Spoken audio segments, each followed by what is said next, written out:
Terrible. I feel absolutely terrible. I'm Eric Drews, green and gold forever. I'm in Oshkosh. Matt's in La Crosse. We're not going to be doing a what if this week. There's only one thing to really talk about, and that's the debacle that we saw in Seattle last night. We'll have a lot to say about that. I'm not really even sure where to begin. But, Matt, what did you think? I guess your very quick reactions when you saw what happened at the end of Monday Night Monday Night Football. I think, initially after the interception, I thought there's no way they can allow this to stand, and then they went to the booth, and after they called, that the play on the field was going to stand, I think I sat there staring at my TV for half an hour. And usually after something like that, I know you'll be texting me and a bunch of my friends will be texting me and all mad, but nobody was texting me. It was just kind of that feeling where I just sat there just in shock, and I feel like everybody was doing the same thing. It just, you don't know what to do. You feel like it's not right. Mm-hmm. Something needs to be done, but you don't know what to do about it.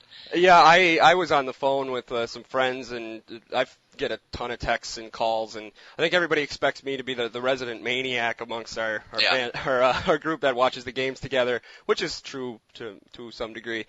So I was talking to different people on the phone, but I remember when I saw the play right away, as soon as they hit the ground and the referees are taking forever to make a decision, I'm like, this game's over. They're going to give it to Seattle. I mean, they're going to call it a double possession. And people were shocked by the overturned call in the booth. I'm like, as soon as that one referee conceded and put his hands up, the one who originally called it an interception, the game was over to me. Yeah, I hate to say it, but it just seems like it's because it was in Seattle. You knew that as soon as they were taking so long to make their decision that they were going to be persuaded, and we've seen it with these refs. We see it with regular refs too, but it's been so much worse with these guys that they'll do. It seems like either they want to please the home crowd or they're scared of the reaction, of calling against them. But it's as soon as you didn't see any hands coming up, you knew what was going to happen. And after they went to the booth, from what the announcers were saying is that it wasn't reviewable, which today we actually found out it was. Yeah. Yeah, it makes us even more upset. But yeah, at the time, after obviously when they went to the booth, I thought it was over because it didn't seem like there was anything they could challenge. But yeah, I guess that's a different story today. Well, you brought that up, and we're kind of going to be all over the place and kind of random today. It feels like that kind of day. This game deserves that, a very disorganized podcast that doesn't make any kind of sense. So we're going to go right to the statement right here since you mentioned it, and they basically, I don't know if people saw it, you can go to Green and Gold Forever Podcast's Facebook page, and we have it linked up there. They basically say that they stand by their decision, and yet they describe in exact detail why the rule book says, with citations from the rule book, why the Packers intercepted the ball, and then says Seattle won, and it was reviewable. Yeah, that actually absolutely shocked me. Why are you putting the rule on there if it completely disputes what you're trying to get your point across as being that Seattle won? He didn't have any possession of the ball at all, and what they say that I kept hearing them saying last night after the game that if you have possession at first and the other guy gains possession afterwards, then it still counts as the first player. Jennings had possession the whole time until Tate jumps on him after the end, and I think after about 2 minutes in a scrum there winds up with the ball with 7 Seahawks around him after the touchdown was called. So yeah, it seems like they're describing exactly why it should have been called the other way, but yet they're saying, this was the right call, they shouldn't have overturned it. And I actually went back and watched it. I hadn't been watching many of the replays today, had to work and whatnot. But once I got home, I went to the DVR and I rewatched that play. And I have to be honest with you that it looked closer than I remember it being on the initial jump when they both went up for it. But the problem is that MD Jennings still has the ball. Golden Tate is like hugging him with one arm. He's got his hand touching it, where if that's the case, then every single fumble recovery is simultaneous possession, apparently, and the offense should never lose a ball. But going back to the point is, it actually, when the referees come over, it looked worse. Like, I remembered for some reason, I kept hearing people say Golden Tate wrestled it away, but he didn't. I don't know if he even ever held the ball on his own at any point during the unpiling of the players. I don't feel like he ever had it. I do not know what was possibly going through their mind other than, I want to get out of this stadium without somebody throwing a beer bottle at me. I don't think they cared about who won the game. Yeah, and like you mentioned at first, when they first went up, it was kind of close, but as soon as there was any movement, Jennings turned away, pulled the ball away, and all that Tate had was a hand on it, and the other hand was just around Jennings' neck and shoulder. Yeah. And if that's the case, that's the only point I've heard people make all day against this, that he had the one hand on it, that has to constitute possession. Well, if that's the case, every time a defensive back goes up and gets an interception, all you got to do is just touch the ball with your hand after he's on the ground, and it's a catch then. Well, and I do believe that the Bears owe the Packers a 2010 NFC North Division championship package because Calvin Johnson apparently scored a touchdown then, right? Because he had possession for a good 2 seconds with one hand only. Mm-hmm. Well, I mean, that's a little different. But still, I mean, if we're going to go that close, if you touching the ball, I mean, this is... I don't know. I'm just angry, I guess. But, yeah, going back to that, I can't believe, and the pass interference penalty right in front of it, and how that doesn't get called, I'll never know. When Jermichael Finley doesn't hardly get touched and there's a pass interference penalty against him, Sam Shields might be the only guy in history to get called for a pass interference penalty and to give up a game-winning interception for the Seattle Seahawks on the same play in which he was, interfered with from the offensive player. I mean, can that guy get a break right now? Yeah, and he actually had an excellent game last night, too. I guess looking at a positive, he was outstanding last night. So, but yeah, that pass interference was, obviously should not have been called, and then gets shoved over from the back in the end zone. And that was, going back to the statement the NFL made, that was the only concession they made, which, if you ask me, is kind of a cheap way out. Everybody knows that should have been an offensive pass interference. Yeah.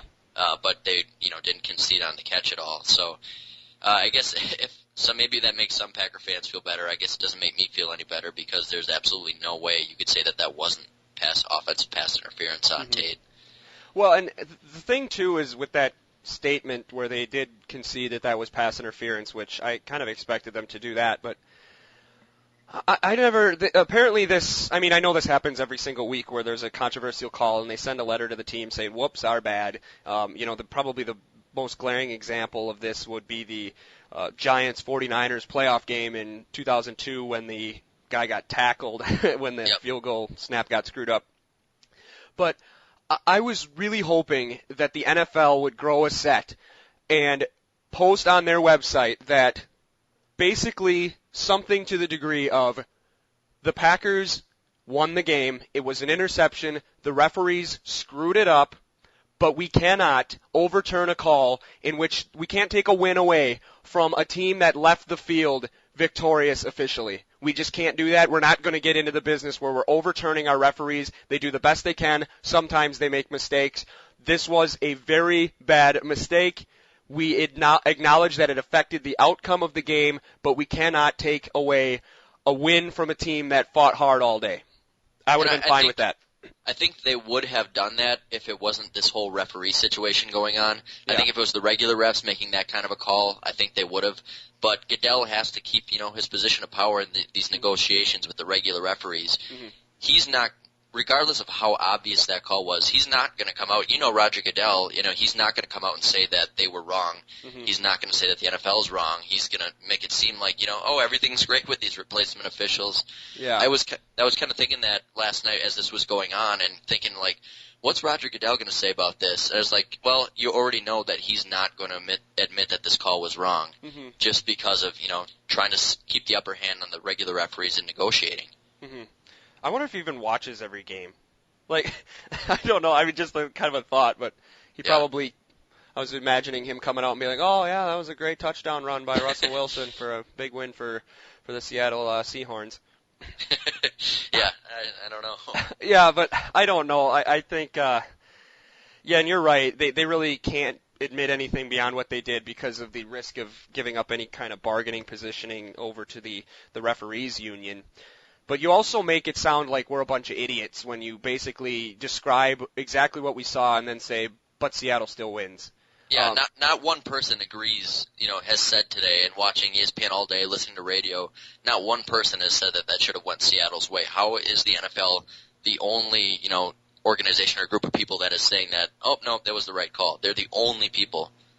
Yeah, exactly. They're the only ones standing there, and they just look stupid when that happens. Yeah. Not only does they look stupid, but It's like, how dumb do they think we are that they can just explain this whole scenario, basically saying that not only is the rule that you have to have simultaneous possession right at the start to constitute a simultaneous possession, which clearly was not the case, that it was reviewable, and that the commissioner's office has the power to overturn it. It's basically describing that the Packers should win, and then in one sentence, in a one-sentence paragraph, it says, the result of the game is final.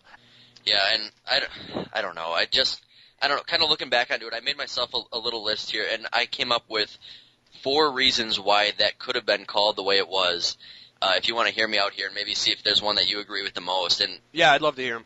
Keep in mind that none of these are that it was the right call. Mm-hmm. But so maybe it's just us being cranky Packer fans, but I feel like everybody around the country agrees with us right now. So my first thought when I saw it, and I haven't heard anybody say this all day, but when I keep watching the replays here, and it's on the background right now, I have ESPN on, and they are just streaming it back and forth. Mm-hmm. But when you watch the ref come in who was indecisive, he didn't know what he wanted to call, he wasn't calling anything, and you see him look at that back judge referee who comes up and is about to signal that the clock is done and the game is over, as soon as he starts putting up his hands, which almost looks like he's going to put his hands up for a touchdown, the other ref is watching him.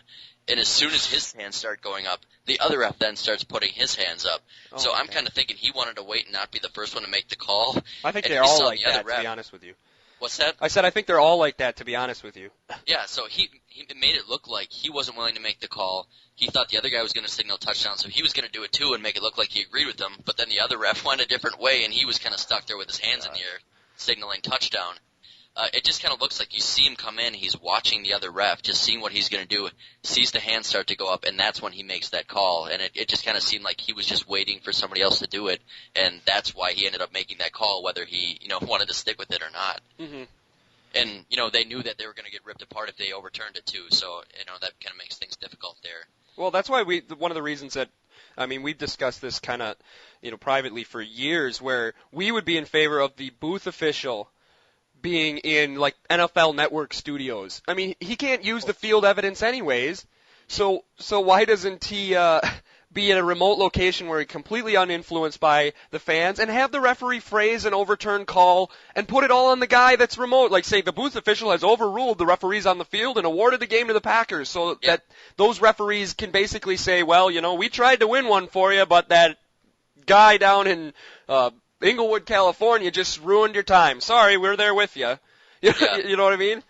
Yeah, I think that they probably will get to that at some point. At least you would hope so, because they talk to that guy anyways, or a separate entity, whether he's in the stadium or somewhere else. But they usually talk to some guy, and you saw them with the headsets on constantly last night, talking to somebody, feeding him information. So I think it'll probably get there at some point, especially if the home teams keep getting all these calls like this. And keep this in mind real quick that we're going to have our say on the replacement referees, but the guy who failed to make the proper call in the booth is a full-time guy who's not a replacement referee. That's true. Yep, and they could have been, I'm sure the referees knew that they could overturn the call. I'm sure they were fully aware that they had that option last night too. So, we didn't think that they could. I'm sure they were fully aware that they could have. Mm-hmm. Okay, my next one here is, this one is kind of interesting, and I heard Josh Sitton talking about it today on Jim Rome's show, and you watch the replay, and I kind of think that this might be actually pretty feasible, that ref that called it actually knew that Jennings had the ball, but for some reason either got his signal mixed up or thought that we were on offense, because you look at him, he doesn't make a signal until Jennings is almost completely clear of Tate with the ball, with his arms wrapped around the ball to his chest, with Tate pretty much nothing on the ball. That's when he signals. He's looking right at Jennings, and then he puts up the touchdown signal. So it almost looks like he forgot who had the ball. Right. He's like, "Oh, Packers touchdown," and he puts his hands up. And he did look like just a tad less excited than Pete Carroll from my first viewing too. Yeah, and it's just like, okay, that would be even worse for him to overturn because he accidentally called a touchdown on an interception. So again, he probably doesn't want to make the replacement refs look even stupider than they already have been. So, but yeah, I guess that's very plausible, to be honest with you. I don't know if you think that's legit or not, but if you watch the replay, it really kind of looks like that might have been the case. Well, you see the head referee all the time. If you watch any kind of, if you watch all of these games, they're always fumbling with the signals. They're never quite right, or they always can't tell what they're supposed to do. They're using holding on the wrong hand, or I forget who it was. It might have been the first game of the season against the Cowboys-Giants game, but it felt like that guy had his own signals that he was using. Like, they were consistent every time, but they didn't look anything like what they were supposed to. Like, his delay of game looked like he was in a coffin with his arms crossed. And, I mean, I totally can see that as a plausible explanation for why he made that signal so quickly when he's so far away from the play to begin with. Yeah. And, he runs up, sees that Jennings at that point has complete control, and then calls it. So, I actually think that might be a legitimate reason. And my last one here, and this might seem like the most conspiracy theorist one of them all for me here, is maybe just an upset Packer fan. But I've heard it talked about a little bit, but I haven't heard it talked about at all today. The touchdown at the end of the game swayed the spread into the favor of the Seattle Seahawks, and these refs are making, I believe, under $30,000 for the season, something like that. How easy would it be for somebody to corrupt these refs? We saw it in the NBA even, and these are replacement refs. The one that made the call was refereeing high school football before he came here. How easy would it be for somebody to say, I'll give you this much money, you're not making anything this year? If you can somehow sway the spread at the end of the game, we saw the Sam Shields call, we saw that obviously what happened in the end zone, that changed hands. I saw on ESPN today, that probably changed hands about $250 million, switched from the people who had bet on the Packers covering the 3.5-point spread, as opposed to now it's switched to the Seahawks winning the game, obviously. Yeah, that one, I mean, I've heard that too, and probably could be easy to corrupt some of these guys, but I just think that's ridiculous because an NFL game is so hard to fix. To get it even to the point where you can have a Hail Mary at the end of the game, how impossible is that? I mean, you're basically putting, if that was how you were, you're doing dumb luck anyways. It's not like Shoeless Joe Jackson where you can stand there and watch the ball go through your legs, which, let's not get into that. But I just think that one's a little ridiculous in my book. I would like to believe that's true so that the whole thing just comes crumbling down, whatever's going right now. But maybe I wouldn't like to believe that's true, but there's no way that's true in my opinion. Yeah, and I hope not. It just, it's just something to think about. I really hope it's not true, and you would think that the NFL would have measures in place to make sure something like that's not occurring, but it's at least something to think about with these guys making such little money that, something might happen. And like you said, with the NFL, it's a little different than the NBA, a lot harder to kind of sway things like that. But, that Sam Shields pass interference penalty at the end of the game and then obviously what happened in the end. But you're right. I don't think that's the case, and I really hope it's not. But, it's just something to think about. I think more of a plausible reason is these guys are replacement officials. They don't have to really worry about their reputation. Before they took the field on Monday, it was destroyed anyways. Everybody thought they were a complete joke. They can't do their jobs, and they don't have any permanent future at the NFL level. And as a matter of fact, even if you're the worst replacement official ever, it's going to be pretty easy to get a Sun Belt job or a Division III job having that, I reffed 5 NFL games. And I think referees, and I think the regulars get involved in this sometimes too that we've talked about. They get so caught up in the game that they stop thinking about it. They're just like, oh my gosh, Hail Mary touchdown, how exciting, touchdown Seattle, without even watching the damn game. I don't know.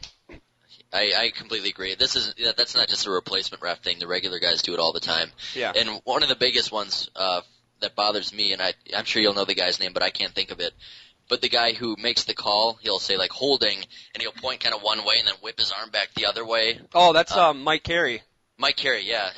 That kind of really bothers me. It seems like he's, a little bit of showmanship, which shouldn't really be, what a referee is doing out there. And that always bothers me a lot, too. Yeah. But these refs, like you said, they can probably get a job in the Sun Belt. Well, this guy hasn't been able to. Yeah.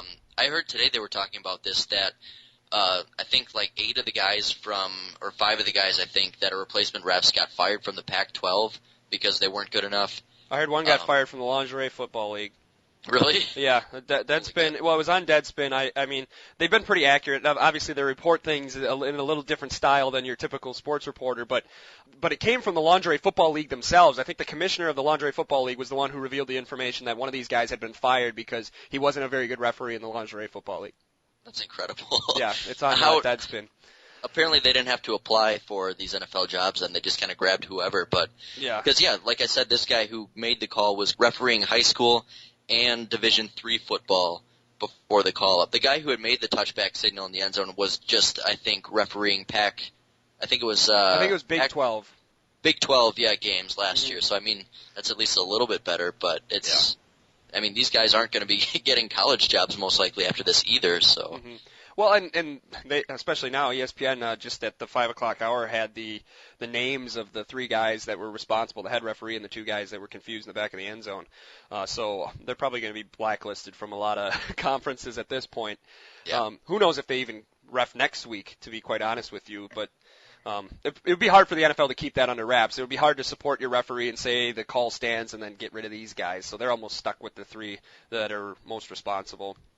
Yeah, but at the same time, you think it might be kind of hard to throw those guys back out on the field. You know, if you're in a stadium and you see those guys walking out, there's going to be, it's right from the get-go, you're going to be jumping on those guys if anything goes wrong. So, it might even just be for their safety. Obviously, they aren't going to be refereeing another Packer game. Well, yeah, and I always like going to the Packer games, and to varying degrees depending on who's around you and whatnot. But it's always a fun atmosphere, and I'm very curious to see what it's going to be like on Sunday. Yeah, and I completely agree. And I think Lambeau is going to be really, really crazy on Sunday. And I think if we kind of want to maybe sway away from the negative a little bit here, I think that this could really be something that propels this team and maybe gets them going a little more. Obviously, the defense has been incredible the last 2 weeks, but the offense has been slow, and the crowd's going to be insane. We're playing an 0-3 team, and they're going to be extremely fired up. At least you hope so. They don't come out, in kind of a lull, feeling still kind of depressed from this game or whatever. That they come out all fired up, and I kind of think that's what the case is going to be. Yeah, I think they'll be focused. Mike McCarthy is probably the most angry guy in the world. He probably went home and he kicked a window out or something, but he seems to be very good at keeping his cool. And the fact that he made the guys come back on the field, if this would have happened to Jim Harbaugh, or if this would have happened to Rex Ryan, or if this would have happened to Greg Schiano, who looks like a real good guy, I think they wouldn't have come back out on the field. They would have made him kick the extra point without anybody there. They would have all been fined a bunch of money. And so I think McCarthy is the right guy to have in place when situations like this happen. Not that you ever expect them to happen. But the thing I worry about, and I hope Packer fans don't get too carried away with this, because it is week 3. I mean, I can't imagine what it would be like if this happened in a playoff game or God forbid, the Super Bowl. Because, I mean, Super Bowl last year came down to a Hail Mary, and it was a pretty close one. So, I mean, that's not out of the realm of possibility, and I'm sure that's being talked about amongst the owners and the commissioner's office today. But I hope that they can boo the referees and they can get mad at calls that they don't like, but I hope everybody keeps their cool, because Green Bay has a really good reputation right now, and maybe that doesn't mean anything to anybody right now, but we don't want to be Philadelphia. We don't want to be throwing stuff at the referees and a bunch of profane chants. I mean, this game is going to be, because of what happened to the Packers and the fact that it's Packers-Saints, this is going to be on Fox, and it's going to be beamed to probably 80% of the country, and everybody's going to watch this game. So everybody who's there, do what you feel necessary to get out your anger from what happened last night, but don't destroy the reputation of Green Bay as a fun town to watch a football game in, because we got screwed in one game in week 3. I couldn't agree with you more, and that's one thing I wanted to touch on too here is I was sitting, about a half hour after the game was done last night, just kind of reflecting, and, one thing that popped into my head that gave me chills, especially after that extra point, was just how proud I am to be a Packer fan. And one thing that I think the thing that really got to me was when the guys were running out of the field, you saw a driver, you saw Benson, obviously guys who wouldn't normally be doing that.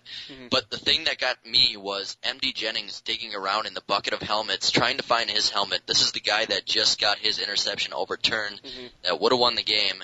And he is there with coaches by him. He's feverishly digging through the helmet bin, trying to find his helmet to get back on the field. And I just thought that was incredible. So, especially since the biggest play of his career to this point, which especially he had 2 interceptions taken away from him last night as a young player trying to get a starting job, to have that kind of poise. Yeah, absolutely. And yeah, you think about what was probably going through his head when he pulled that down and he had his interception, and when you make a play like that, your heart's just going. It was probably the best moment of his life, and all of a sudden he sees the hands go up. But to see him come out and to have McCarthy or whoever it was get those players to come back out onto the field was just absolutely incredible to me. And like you said, I hope that Packer fans kind of feel the way I do. Obviously you're mad now, you're depressed, but we have a great team and a great franchise. who's classy enough to do something like that. So if anybody's listening who's going to be at the game, keep it that way, and let's, do what we normally do and have Lambeau Field rocking on Sunday. Absolutely. I couldn't have said it better. Moving back to the game a little bit here, one of the things that I was saying with the people that I was watching the game with is that even before the Hail Mary happened and the Packers had just scored that touchdown to go up 12-7, I was already looking around with my hands out saying this game should not count. I don't know what you can do. It almost felt like whoever lost the game, it should be treated like a vacated college football win where the Seattle was 1-0 and the Packers were 0-0 in this game. It just was so bad that drive that the Packers scored a touchdown on was one of the biggest farces I've ever seen. Jermichael Finley getting a phantom defensive pass interference committed against him, which looked like great defense to me. Then they called Greg Jennings in the end zone on a touchdown. They overturn it, which they should have. He was out of bounds. But then they take the first down away from him, which he clearly had. Yeah. And then the next play, Rodgers gets the first down, and Mike McCarthy challenges it, and they give him the first down without even measuring the new spot of the ball. I mean, what is going on? I don't understand that at all. Completely ridiculous. And there were so many other calls. That second Sam Shields play was ridiculous. I think it was Sidney Rice who basically threw him down. Charles Woodson had a very obvious face guard on the tight end. I didn't think the Walden roughing the passer was very bad because he went down on the leg, so that one I'm okay with. But what was it for each? There had to have been like 25, 27 penalties in that game? Yeah, I think there was 24. And don't forget about when Jennings got decked down the field. Oh, my God. As well, and you could tell he wasn't the same after that. After he scored what he thought was a touchdown, he just looked like he was in tremendous pain. And you never see Greg Jennings looking to fight somebody. He's always breaking up the fights. He doesn't want anybody getting involved in that. And they could not settle him down. He wanted to go on over to the bench and have a fist fight. And to think that these referees have lost so much control over the game that you can get a guy like Greg Jennings to want to just fight the other team and not even worry about playing football anymore, you have a serious, serious problem on your hands. Yeah, that was incredible. I saw him going after the DB there, and I was like, that must not be Jennings. That must be somebody else, kind of sticking up for him, but it was. And just the look on his face is something we've never seen in, 5 years that he's been on the team, 5 or 6 years. It was a little frightening, frankly, to see him so fired up like that, but an absolute cheap shot. And nobody would disagree with that at all. So. No. That was one of the worst of all the calls last night, or no call, I guess. Does Seattle irritate you a little bit now? I mean, I kind of respect Pete Carroll's enthusiasm. We were kind of joking it like he's an old kind of like 50s high school coach, and he just always looks like he's like, oh boy, touchdown, like he's just so happy after everything. But man, they just seem kind of, I mean, they're physical, but some of those. And some of the comments after the fact, I know they shouldn't apologize for winning, even if it clearly was a case where they should have lost. They shouldn't apologize for it. But to act like it didn't happen, and even Pete Carroll today said again, like, oh, it was a tie, so we get it, we win. I'm just like, can you be that? Like, do they realize how bad that makes them look? Like, yeah, and after the game, I immediately couldn't stand Russell Wilson anymore. I know, I felt kind of bad about that today, but apparently they didn't see the replay in the building, so I'm giving him the benefit of the doubt on that when he was sitting on the ESPN set and he was just completely unapologetic. From what Packer fans who were at the stadium said, is they did not show the replay once on the Jumbotron. Okay, so I guess that maybe makes it a little better, and I also did hear that the Packers hadn't seen it until they got in the locker room, and that's when they all were throwing stuff.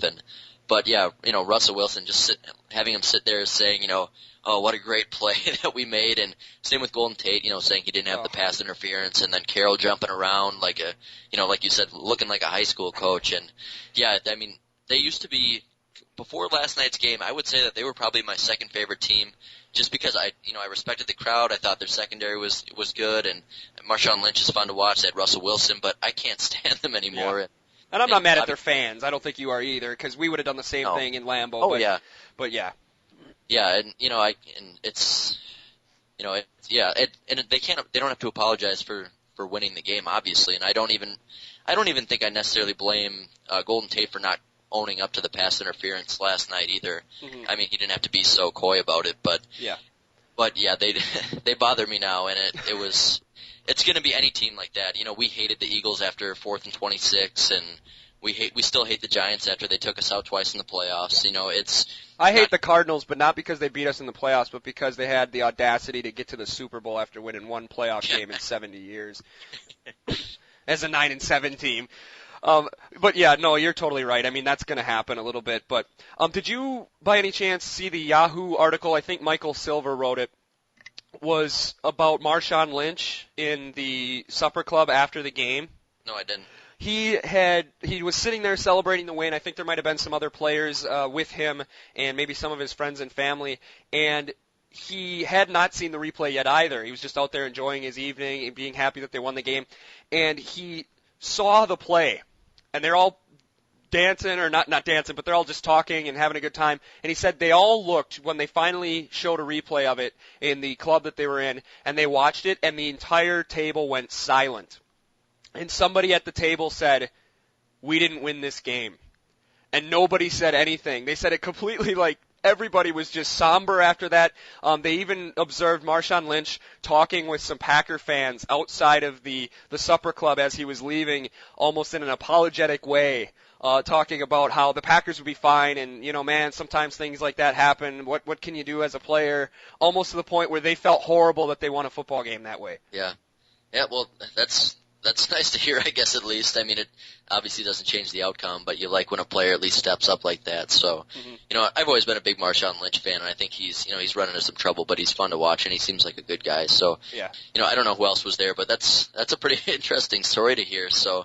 Yeah, I like Marshawn Lynch too. Ever since I saw the Kenny Main event with him playing in Dave & Buster's, I think was when I started liking him. But I guess let's take this to the macro meaning that people have been discussing on especially sports radio today. Is there's a dent in the NFL shield, and what's going to happen with these replacement officials? Is this going to be the straw that broke the camel's back that finally gets the real referees back, or destroys the NFL's image in sports? And I know Steve Young and Trent Dilfer were talking a lot in that kind of tone after the game. I don't even really know what I think is going to happen. Honestly, I don't think much of anything is going to happen. We sit here and we complain, and people say that, we're nothing but a way to get money. They don't care if we like it or if we hate it because we're addicted to it and we're going to watch it. I don't really think they care that much.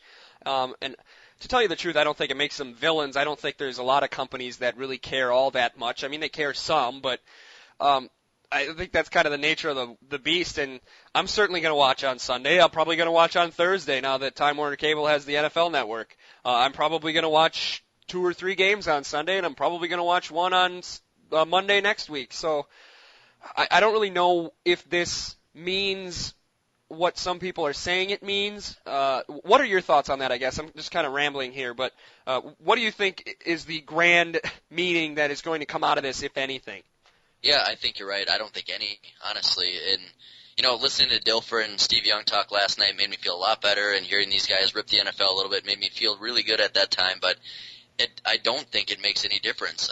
I've kind of talked about Goodell and kind of how I feel about his personality, that I don't think he seems like he is so selective that he's not going to hear this as is. He's going to just keep telling himself, nope, this was right, this was right. It's just, I don't think this makes any difference to him. I really don't. And I don't want to get completely into it, but I don't know if you were looking at the Green and Gold page today on Facebook, and Caleb Pike had commented that, this is kind of similar to what happened to boxing, whereas they started getting all these injuries, long-term health effects, and there was a lot of issues with the refereeing and the judges and everything, and that's kind of what started the decline. So, I don't know if we want to look that deeply into this. Like you said, you're still going to be watching this weekend and Thursday. I'll probably watch this Sunday. I think I can maybe go without watching Thursday, watching the Browns get slaughtered. But yeah, I forgot that was the game. Yeah, but I like to think that this is a wake-up call for the NFL, but I don't think it is, and I don't think it makes any difference in the referees' negotiations. I just really don't think that this is going to have much effect at all on where that is right now and getting the regular refs back on the field. Yeah, and I agree, obviously, but I guess maybe the boxing analogy is very interesting, and I think that The only difference with that, and it's a big difference, is that certainly the health issues are a big issue for the NFL going forward. As far as the officiating, though, I think people are over-exaggerating because this one game was decided decisively by the officials. I can't say that's ever happened in my memory ever. You have the tuck rule, you have that Giants 49ers playoff game. None of those were directly caused by the officials. They were indirectly caused by the officials, where a penalty could have given one team another opportunity to have won. But this was the only one I can ever remember where one bad call ended the game in the wrong outcome. And so it's not like boxing where 60%, or I'm just throwing that number out there, but it's a big percentage of your big-time prize fights are decided by the judges. I mean, that's completely different. So you can have corruption there because it directly affects the outcome. This is the only time I can ever remember in almost 20 years of watching NFL football where the referees directly change the outcome of a game in the wrong way. So I don't think it's going to really happen, and I don't know. The only thing that can happen that is going to dent the NFL, and I heard somebody describe it as jumping the shark, like a television show, is that it could make people like you and I, which I've kind of felt anyways because of various reasons going on in the NFL the last few years. But if it makes people like you and I care just a tad less, to where we slowly aren't watching 2 games on Sunday afternoon, 1 on Sunday night, and Monday Night Football, where all of a sudden, it's Redskins-Eagles, I don't want to watch that. Or, it's Colts versus Jags, or, it's Patriots versus Broncos. I've seen that game so many times because it's just not going to be that entertaining. It would be a slow process, but if they keep having things like this and they completely show that they don't care, they could get people that really, really like football to start missing a game here and there, and then pretty soon you find other things to do on Sunday, and it becomes a part of your life instead of getting together with your friends to watch football. That's the only way it could happen, but I think they'll probably fix it before then, but I don't know what your thoughts are on that. I don't know. I might say that I'm already a little bit at that point, and I know it's the day after, so I'm extra frustrated today, but it wasn't just, the thing is, I don't think it was just last night's game. I was kind of feeling it last weekend and even the weekend before, where a game, I'd normally be like, ooh, Colts, Jags, all right. But, we're absolutely NFL fanatics, and I'm watching football every Sunday or every night it's on, and I'm just kind of starting to feel, a little bit frustrated and a little less interested, and it's just, like you said, maybe get fans like us a little less interested. I'm definitely less interested right now, and I have been this season. So, like I said, I might not watch Thursday, and in most cases I would be sitting in front of the TV the entire game Thursday, regardless of if it's Ravens-Browns. I would be watching that without a doubt. So I would say I might already be a little bit at that point. Well, and I think I'm more than a little bit at that point, and mine's for a lot of different reasons. I think this offseason really did something to me that I don't know as far as my fandom, because you know me, you've known a long time, you watch a ton of football games with me over the years, and I probably would have called in sick, or I'd have moped around and been the most irritable guy in the world, and for the most part, I am over the fact that the Packers lost yesterday. It bothers me because it was such a farce, but the fact that they lost doesn't really bother me at all. We sat in the stadium and watched San Francisco beat the Packers, and in previous years I'd been like, oh my god, this week's gonna suck, and I was just kind of like, okay, the Packers lost. That kind of stinks. And it's because of this certainly doesn't help. It adds another cherry on top. I think the concussions thing is destroying my interest a lot because it really makes me feel guilty when I see what happened to Matt Schaub on Sunday. Right. I'm like, why am I watching this all day for Saturday and Sunday when these people are getting their ears ripped apart and they're just getting destroyed?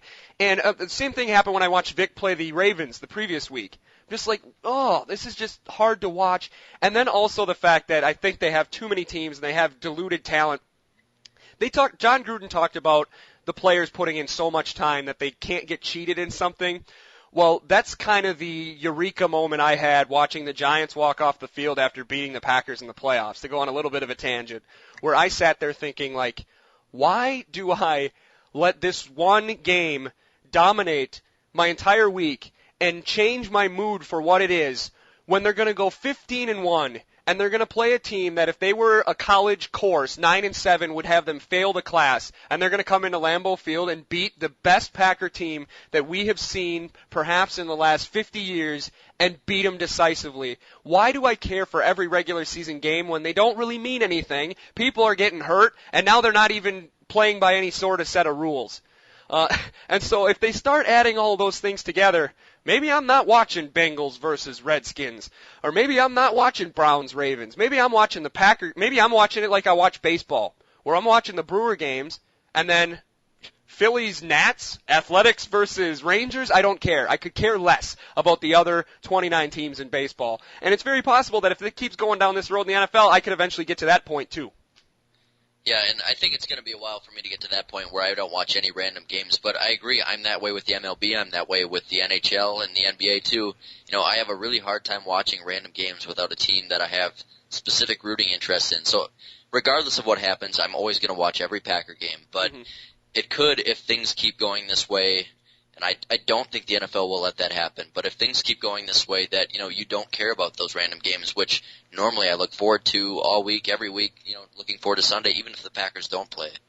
I remember us sitting around in high school watching, like, the 0-7 Bills against, like, the 1-6 Jaguars. And it was awesome. It was awesome. It was like 10-7. And we just loved it. We could watch, and even a couple years ago, sitting around on Christmas time watching a terrible Rams team take on somebody else, and it's just something fun that we love to do. But now, I mean, I wasn't even bothered that I couldn't watch the Thursday night football game last week, and now, I don't know, I might, Ravens Browns, I don't know. Yeah. So I guess I don't think this is going to be the bullet that kills the NFL, but it might be the infection that starts to slowly weaken the NFL. Yeah. At least for me. And I think that the NFL's in a bad situation here with this Thursday night's game too. It wouldn't be a big draw anyways, but I think a lot of fans are so frustrated that the ratings are going to be really low for it. So I don't think that this, decisive blown call at the end of our game was the thing that might do it, but I think that if the NFL might get a wake-up call if their ratings are extremely low for this on Thursday, I'm hoping at least that maybe that's something to, wake them up a little bit, that people are actually getting frustrated. But it's going to be hard with this one, though, because it's the first time that a Thursday night football game is going to be on Time Warner Cable. That's true. So they're going to get a huge bump in the numbers, even if less people are actually watching it. That's true. But, it's the last thing that you mentioned, it's a really depressing thought, is kind of thinking about, we grew up with the NFL being the biggest sport in the world, or at least in the United States, and it's much bigger than anything else right now. But this happens to a lot of sports. It happened to baseball, and where things don't last forever, and it's kind of a depressing thought to think that, 20 years down the road, when we have kids and maybe they're not watching football anymore, and maybe it's not what it is now, which, it's such a big part of, NFL fans' lives that it's kind of hard to swallow that this might not, last forever. We've enjoyed it so much. It's tough to kind of take that reality maybe. Yeah, it's weird to think of us being the old guy with the newspaper that's the only one that still understands why they print every box score from Major League Baseball games. When I see that and I'm just like, what? I'm like, who cares? They show like detailed box scores, and maybe they don't do that anymore, but they've done that in recent years. Like, you just look and you're like, oh, does anybody open the paper that's under the age of, 45, 50 that actually says, I wonder what the Giants and Dodgers did yesterday? Yeah. Or, I mean, you know what I mean? Unless you like one of those teams or you're playing fantasy baseball or something, and that'd be weird to think of us being the ones who actually care what the Bills and Dolphins did. Well, all the kids are watching, I don't know, whatever exists then. High or something like that. Yeah. What about that one, what's that basketball game with the trampolines that used to be on Spike TV? Oh, yeah, I don't know. Was it like Thunderball or Slam something? Ball. Was it Slam Ball? Ball. Yeah, maybe that sounds right. they'll all be watching Slam Ball. Yeah. Okay, we're getting kind of long on this one, but obviously we have a lot to say. I think one last thing that we should discuss before we put Week 3 to rest for a while at least. This one's going to be one of those defining games. For as much success, going on one last tangent, for as much success as the Packers have we had the most heartbreaking finishes through this dominant streak that they've had since 1992? I mean, we got 2 Super Bowl wins, which is awesome, but we also have the catch 2, and we have 4th and 26, and we have the Aaron Rodgers fumble against Arizona, and then we have the Brett Favre interceptions against a whole bunch of different teams. We have the Hail Mary against the Pittsburgh Steelers. We have the Hail Mary against the Seahawks now that wasn't even a catch. Like, this is, I don't know. Why does it, I'm sure every team feels like this, but it seems like it happens to us a lot, and it's always on national TV. Yeah, and I mean, we've had more of our share of ups than the majority of teams too, but I don't even think it's close in terms of, heartbreaking defeats and things like this happening for it to happen to other teams. Mm-hmm. Other teams are constantly down, and, that's probably a little bit worse, but yeah, these big things like this and fluky plays and, bad plays, obviously all the Brett Favre interceptions and all that, but I would say, even though it kind of seems like it may be just because we're Packer fans, but I would say that we have to have far and away the most kind of things like this, and starting with probably Super Bowl 32 and then the next year in the wild card round and going all the way to present day to yesterday, it just seems like it's constant. Yeah, it would be nice to see them get blown out every now and then so I can go to bed early, Yeah. And one last thing about the reaction from yesterday, and you maybe could throw your 2 cents in here. I found a page that had a bunch of tweets from different players and things from yesterday, and I'm just kind of going to read some of these. Sure. Tavares Jackson says, wow, sad day in the league. Robert Griffin III, speechless after that. Parrish Cox, I'm not sure who he is the refs working for the Buffalo Wild Wings commercial? That's pretty good. That's a good one, actually. Roddy White says, Roger has some explaining to do tomorrow, LOL, # please pay the refs. Chase Daniel, wow, I don't even know what to say right now. One ref signals touchback and the other ref signals touchdown. Reggie Bush, refs single-handedly blew this one. Stevie Johnson, score one for the good guys. Way to go, Stripes. Always good seeing a fellow wide receiver get credit for a touchdown on an interception. Darnell Dockett, this is what the NFL has come down to, and yet they tell you to respect the shield. LOL. But they'll try to fine us for everything we do. And then, of course, the famous TJ Lang. We got effed by the refs. Embarrassing. Thanks, NFL. Yeah, that sure sounds like a bunch of guys who thought that was probably, the right decision to not overturn that and that it was too close to call. Yeah, clearly. I mean, clearly the rest of the league is on the side of the commissioner's office. Yeah. It's pretty clear. Did you see any of those? I know there was a lot of Deadspin articles and stuff. The best fake article I saw, there was 2 of them. One was the Steve Young gets a concussion while trying Yep, I read that one. I think that was on The Onion. And then I saw the other one that says, Jamarcus Russell aiming at coming back now that he realizes you can win by throwing an interception. Yep. So, did you see any other ones that jumped out at you? No, I think that's pretty much it. And I've seen a bunch of tweets and stuff today. I can't really remember any specific ones, but it seems like pretty much every player in the league who's on Twitter had a comment about how bad it was. So, that's at least maybe a little comforting that they're getting support around the league. Yeah, part of me almost wanted the replacement refs to stick around for a while because if you could actually get over the pain of the loss yesterday, it was hilarious. And, I've never seen NFL fans unified like this before. Just completely just having fun at the expense of the league and just throwing a lot of clever lines out there. Players, fans, as stupid as it sounds, I don't think that players, fans, and even the people who cover the NFL nationally have ever been so unified that It's almost kind of a refreshing thing to see everybody just kind of pile it on and get it all off their chest. Yeah, and I agree. There's never been anything like this where everybody's on one side of the argument, except for obviously the NFL, Roger Goodell. Every single person is on on our side, which is a nice feeling. Well, I think Golden Tate is standing next to Roger Goodell. He thought he caught it. That's probably about it. Even in terms of Seahawks, he's probably the only one that's still. And Pete Carroll said today that the NFL stood behind them. He said it was quote cool. So he would say that. Okay, and let's talk about a little bit about the rest of the game. The biggest thing that comes out of the game, minus the final play of the game, is if Russell Wilson had thrown a good pass or a wide receiver for the Seahawks had made a clean catch, the top story on SportsCenter would have been, what happened to Aaron Rodgers and his offense? I don't even know where to begin with that. 8 sacks in the first half. They were on pace to absolutely obliterate the single game record for sacks allowed, which was 12. I don't think they got sacked at all in the second half. I was so angry watching. There was some where Aaron Rodgers had absolutely no chance, and there's others where he just holds the ball so long, and I know we talk about this a lot, and people have talked about this for 5 years, but I feel like Mike McCarthy has got to sit this guy down and say, Aaron, if you throw an incompletion or, God forbid, an interception, the world does not come to an end. You cannot get sacked on a third down. They had 5 sacks in the first 3 drives. That's inexcusable. I don't care how bad your offensive line was because they were pressuring Russell Wilson the same in the first 3 drives for Seattle, and he didn't get sacked once because he threw it away on each third down. I know it's easier for me to say I didn't see downfield, but something had to be done between either McCarthy, the offensive line, and their coaches, or Aaron Rodgers himself, where get rid of the damn ball. Yeah, and I will tell you exactly where I'm putting the blame on this. You know Rodgers is going to hold the ball. He's done it for 5 years. He's going to keep doing it. You know the offensive line is overmatched. How does it happen that Mike McCarthy waits till halftime, 8 sacks later, to change the offense?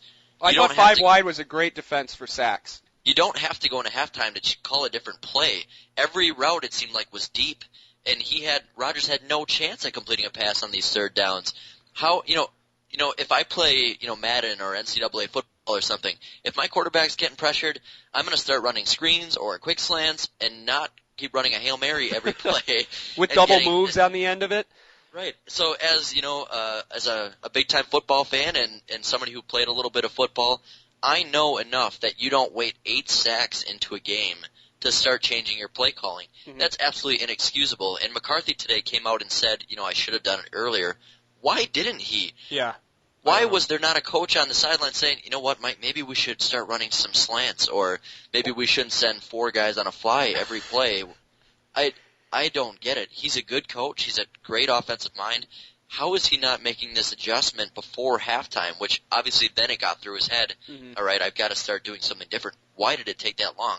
8 sacks is outrageous for one half, and it seems like it didn't sink in. You just saw him on the sideline standing there after everyone like, oh, well, next play. You know how he coached?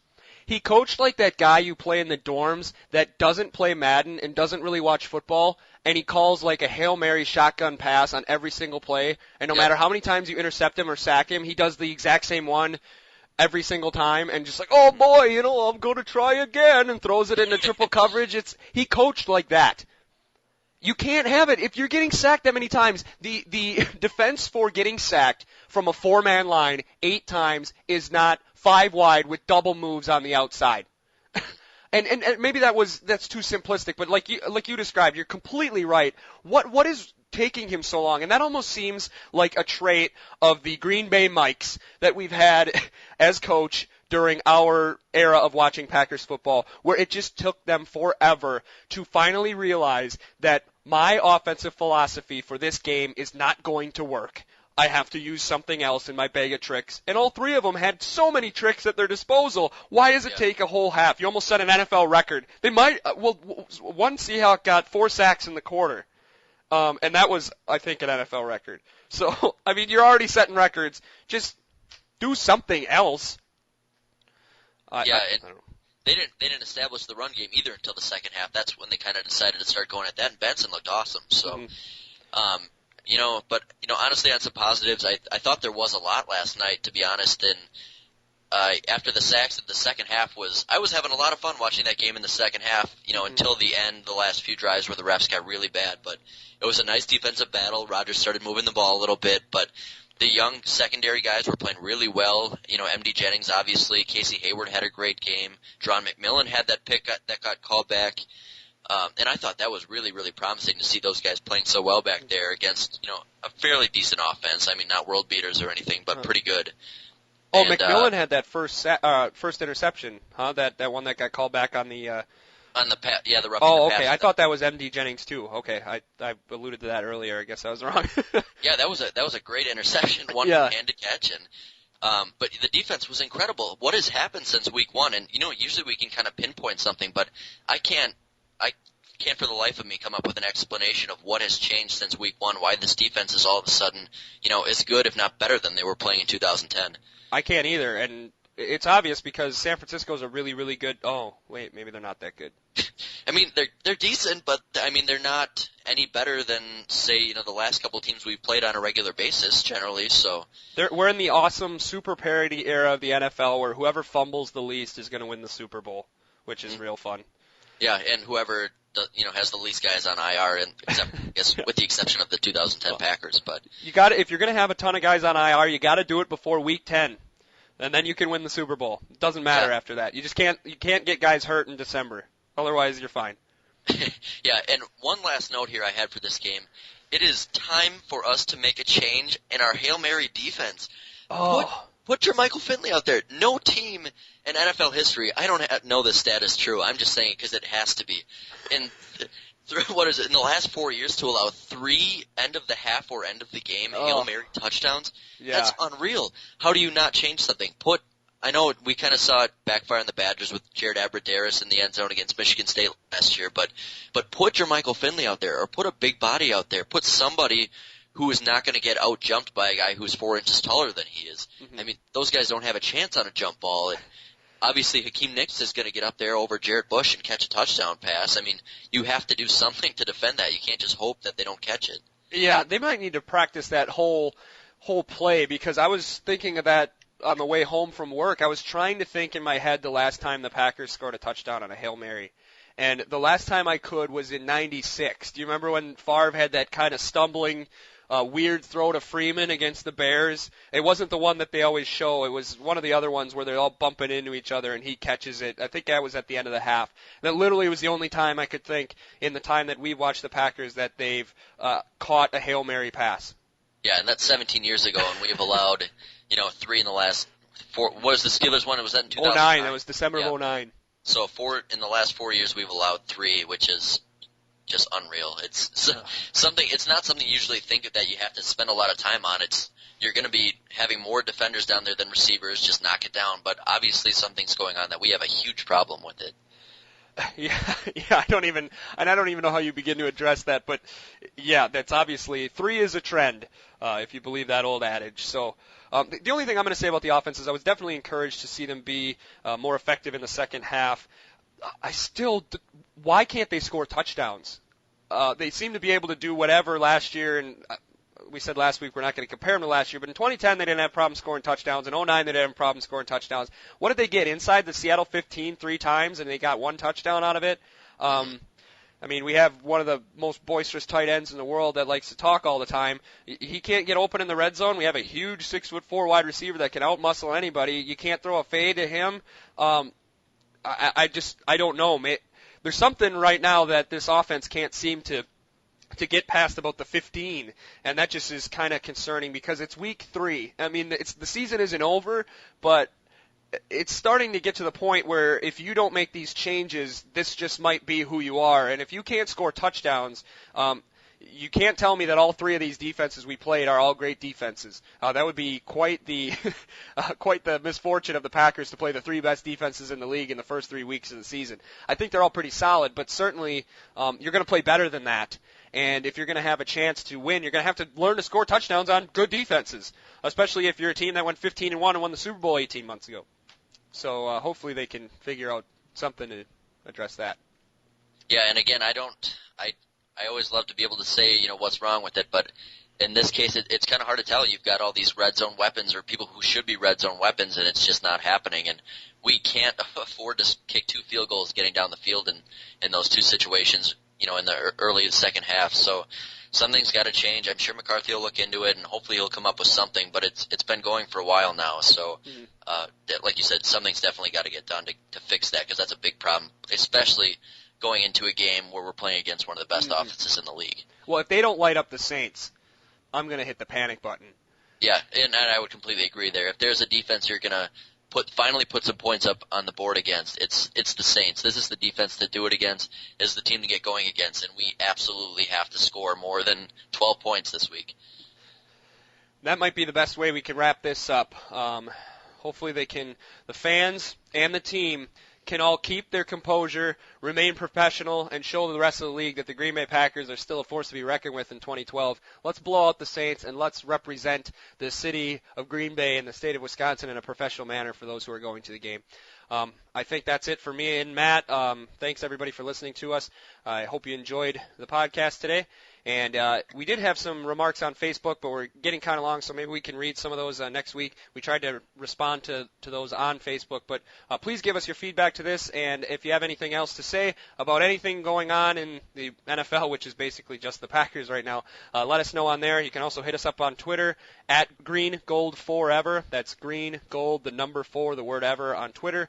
The same name is also our YouTube page, which I'm going to start posting our videos in their entirety on YouTube as well, so you can hear the show there. And you can also go to greengoldforever.podbean.com for all of our archives and our full show. And that's the number 4, correct? Matt, I believe that's the number 4. So yeah, that is the number 4. So go on there and talk to us on there as well. And we're gonna, like we always promise every week, one of these days we're gonna have some kind of other content on there. But for now, it's a great place to go to get our archives. So thanks everybody for joining us today, and hope you can take this one in stride and realize it's week 3. We got 13 more to get it right. Take care, everyone.